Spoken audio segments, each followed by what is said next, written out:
Hey guys, it's Aman and Christina from Our Rich Journey. Today we are answering a question that we get all the time, and it's how are we going to live off of our investments when we retire early?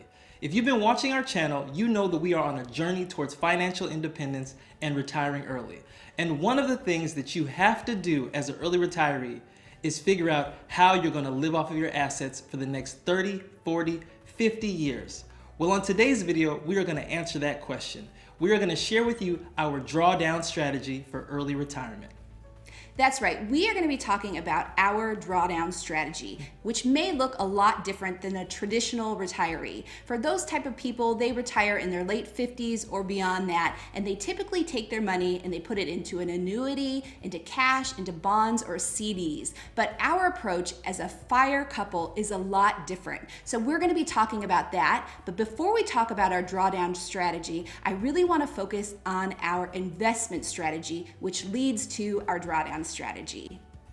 So our investment strategy is very simple. If you've been watching our channel, you know that we invest in low-cost index funds and certain sector ETFs. And we have a very, very small Robinhood portfolio where we invest in individual stocks. But the majority of our investments are in index funds that track the total stock market.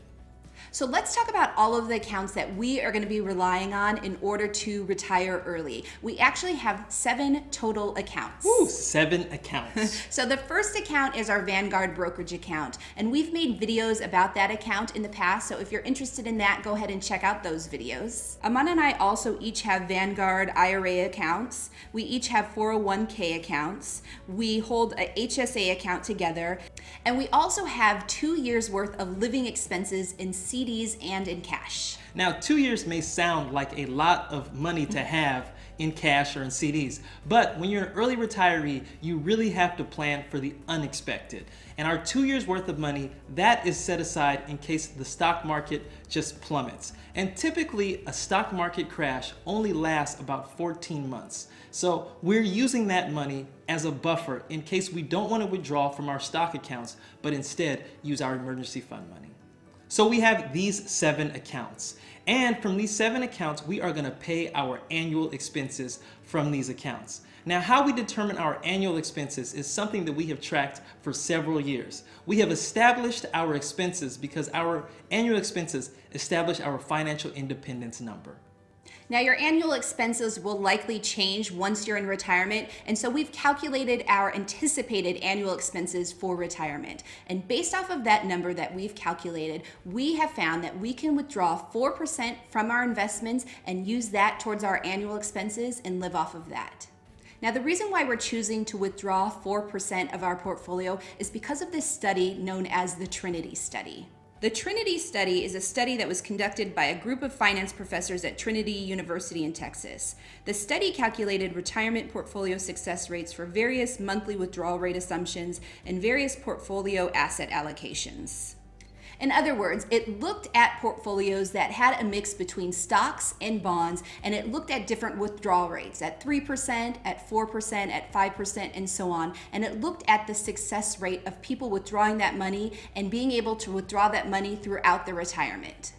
So, okay, let me break that down into English, because what these guys did was pretty amazing. What they did is they ran scenarios. They took a look at people's portfolios that were made up of stocks and bonds. And they said, based off of your allocation, however much you had in stocks or however much you had in bonds, if you pulled out 4% of that, your portfolio would last for however many years, that it would have a success rate based off of your allocation. So let's look at the actual results of the study to give you a clearer picture as to what we're talking about and what the Trinity Study looked at. So here's the results of the study. It said that if you have a retirement portfolio that was 100% all stocks, and if you withdrew 4% from that portfolio, you would have a 100% success rate after 30 years.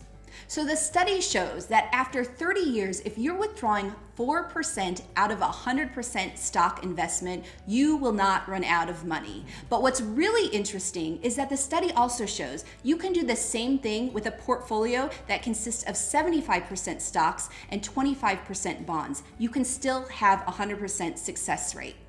But, and this is a big but, the less you have in stocks and the more you have in bonds, the success rate of your portfolio starts to fall. And this is counterintuitive because most people, when they go to retire, like Christina said earlier, they think about being more conservative. They move into bonds, annuities, CDs, or cash. But what the Trinity study shows is that you need the growth from the stock market in order to sustain your portfolio. You see, bonds and CDs, their growth rate is so low that it can't keep up with inflation. It can't keep up with the things in life that will require you to pull more money from your portfolio. So let's take a quick look back at the study again and see what happens when you start investing more in bonds and less in stocks. With a 50% stock, 50% bond investment portfolio, with a withdrawal rate of 4%, someone would have a success rate of 91% after 30 years. But look at what happens if someone has an investment portfolio of 75% bonds and 25% stocks. With a withdrawal rate of 4%, their success rate after 30 years dips down to 65%. And worst case scenario, this study shows that if you have a 100% investment portfolio just in bonds alone, your success rate after 30 years with withdrawing at a 4% rate is zero. Zero. Oh, we staying away from those bonds. I ain't touching them. Now, we joke about the bond allocation from the Trinity study, but the point we want to make is that you will need growth in your portfolio to sustain yourself through early retirement, and you are going to get that growth through the stock market. So I'll give you an example as to why having our money primarily in stocks is important to us. In the last 3 months alone, the stock market has returned an average of 20%. So that means for us, for every $100,000 that we have invested in stocks, we've gotten a $20,000 return. So you're not going to get 20% every year. The stock market averages about 8 to 9% per year. But imagine if you have a portfolio that is so large that you're getting 8 to 9% on that, you have more than enough money to take 4% from that. And the 20% that we're seeing right now could be offset in another year by a huge dip or a collapse in the stock market, and it all tends to weigh itself or even itself out. Yeah, but in the end, the stock market always goes up. Look at any chart, and it's gone up about 8 to 9% a year. So we wanted to provide you guys with that explanation so that you understand our thought process when we talk about withdrawing money from our 7 accounts. So let's go back to our 7 investment accounts and explain how we apply the 4% rule. So we want to break this down because this can sound a little confusing. Basically, you take the cumulative of all of your accounts and you apply the 4% rule. So for all 7 accounts, the sum of money that we have in those accounts, that's how we calculate the 4%. But at the same time, we're not taking 4% from each account. Once we get the 4% cumulative from all of our accounts, we focus on one account and draw that amount out of that account. So we talk about taking it from one account. And what we've done is we've broken down our drawdown strategy into 2 phases. Phase 1 is our pre-retirement age, and phase 2 is our retirement age. In the pre-retirement age phase, we are going to be taking from our Vanguard brokerage account. So we have invested enough money in this particular account that we estimate that we can actually live off of the money in this account all the way up until the point where we can access our retirement accounts penalty-free. Now, this is a very powerful point about investing, and it has to do with compound interest. So like Christina said, we are pulling money from our brokerage account. But in the background, our 401ks, our IRAs, and our HSA is growing. And it is growing at a significant rate thanks to compound interest. And actually, based off of the rule of 72, that money that we're not touching, that's growing in the background in our retirement accounts, is going to be doubling every 9 years. Which brings us to the second phase, which is the retirement age phase. And this is the phase where we can access all of that money that has been growing in the background in our retirement accounts. So in this phase, you can actually start accessing any of your accounts in any way that you want because you won't have the penalties. So for us, in all likelihood, we're gonna go with our Roth IRAs first because of the tax advantages to that. And then we'll probably go on to the HSAs and then to our 401k. Now, our tax situation may change or the tax laws may change, but what is amazing is that we will have options from a tax standpoint. That's why it's so valuable to have multiple types of retirement accounts. pre-tax and post-tax retirement accounts, because it gives you this option when you go to access them to do what's optimal. Now, if you notice, we've really been focusing on our 7 primary investment accounts. We haven't talked about and we have not calculated the possibility of getting our pensions and about getting Social Security. Oh, Social Security. If Social Security is still around, that's gravy. Okay, that will be the gravy money. We will, buy gravy with it, I guess.